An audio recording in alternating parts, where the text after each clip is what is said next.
Mu lukuŋŋaana lwa buli bbalaza, poliisi weetangaaliza ku nsonga ez'enjawulo ezigenda mu maaso mu ggwanga. Olwaleero ensonga y'ebikolwa bya Sodoma ebyeyongedde mu ggwanga ebadde ku mwanjo. Omwogezi wa poliisi Fred Enanga ategeezezza nti mu kitundu ky'e Lwizi n'Embalala poliisi yakutte omusuubuzi Saturday Michael nga wa myaka 34 nga mutuuze ku kyalo ky'ekirembe Nnyamityoboola olw'okuddira abakozi be 6 be yawandiise okumutundira ennaanansi n'abakabassanya mu bikolwa ebya Sodoma. Baali bapangisa omuzigo gumu nga bano 6 beebaka ku mufaliso gumu yalina omulala naye ng'ate obudde bwe butuuka agenda n'abatuusaako omukwano ogw'ebikukujju naddala obudde obw'ekiro. Ajjukira nti bano baana balenzi abamu bali myaka 17, 18. Kino kyaddiridde omuvubuka omu okwevaamu n'atemya ku poliisi. Ono yamaze okukwatibwa, twasobodde okukebera abaana bano ne tusanga nti ddala kituufu babatuusaako obuliisamaanyi ogw'ebikukujju, ekintu ekitali kirungi. Mu ngeri y'emu, poliisi ekasanga ekutte Jimmy Peter Matovu wa myaka 3 nga mutuuze mu zooni y'e Lubatu olw'okwefuulira mukwano gwe wa myaka 24 eyamukyalidde ewuwe emisana ttuku n'ayagala okumukaka ebikolwa bya Sodoma. Yamutadde ku mudumu gw'ekiso n'amulaga yeeyambule asobole okwesanyusa mu ngeri gye twogeddeko wano ey'ebikukujju eyo. Naye ono okuba nti yabadde alina emyaka 24 yeerwanyeeko kinene nnyo n'alyoka yeetaasa. Era ono teyakomye ku kwetaasa n'agattako n'okwekubira enduulu. Mu kkuba enduulu kyayambye ono omwami naye n'akwatibwa. Twamuguddeko okubeera n'ekissi, okutiisatiisa n'okugezaako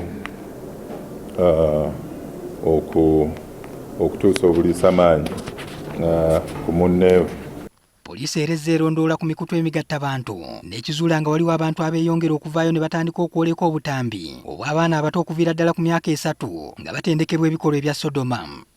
Abawala abato oli n'alyoka ateeka TikTok ku live kaana kato myaka 11, 12 ne weebuuza nti ddala bano bantu balamu ddala bannayuganda batuufu oba bagwira kuva mu bitundu birala, naye ng'ate baana baffe baamuno muki mu ggwanga lyaffe. Poliisi egamba neetegefu okulwanyisa ebikolwa bino naye ekyalina okusoomoozebwa ku ngeri y'okugwa mu buufu bw'abantu bano. Babikwatira mu bitundu omuli abantu mu ghetto, abantu abatalina ssente, abali mu mbeera etali nnungi. Kati era oli wemamuwa ssente okusikiriza abaana n'okubayingiza mu kikolwa ekyo ne babawa ssente, abamu bakisirikira kuba bakirabanga ekkubo ery'okukola ki ery'okwetaasa okufuna ssente n'ebirala.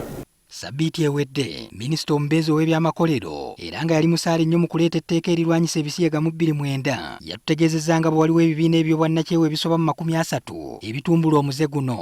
Disitulikiti bagimanyi, tumanyi nti lisiti eno NGO eno egamba nti ekola human rights for minorities weeri NGO. Bwaki tetugikuloozinga?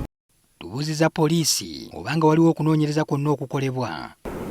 Tusobola okugamba mbu tukola okunoonyereza ku NGOs, ku muntu, ku groups ez'enjawulo, naye bwe tubanga tetunnafuna baana bano bavubuka myaka 3, 4, 5, myaka 19 n'okweyongerayo okuvaayo okufuna obuvumu ne balyoka bavaayo ne batuuka ku poliisi, tujja kuba tukaluubirirwa okweyongerayo mu maaso. Ne bwe tufuna NGOs zino nga abaana ba victims tebaliiwo, obujulizi buba tebujja kulabika.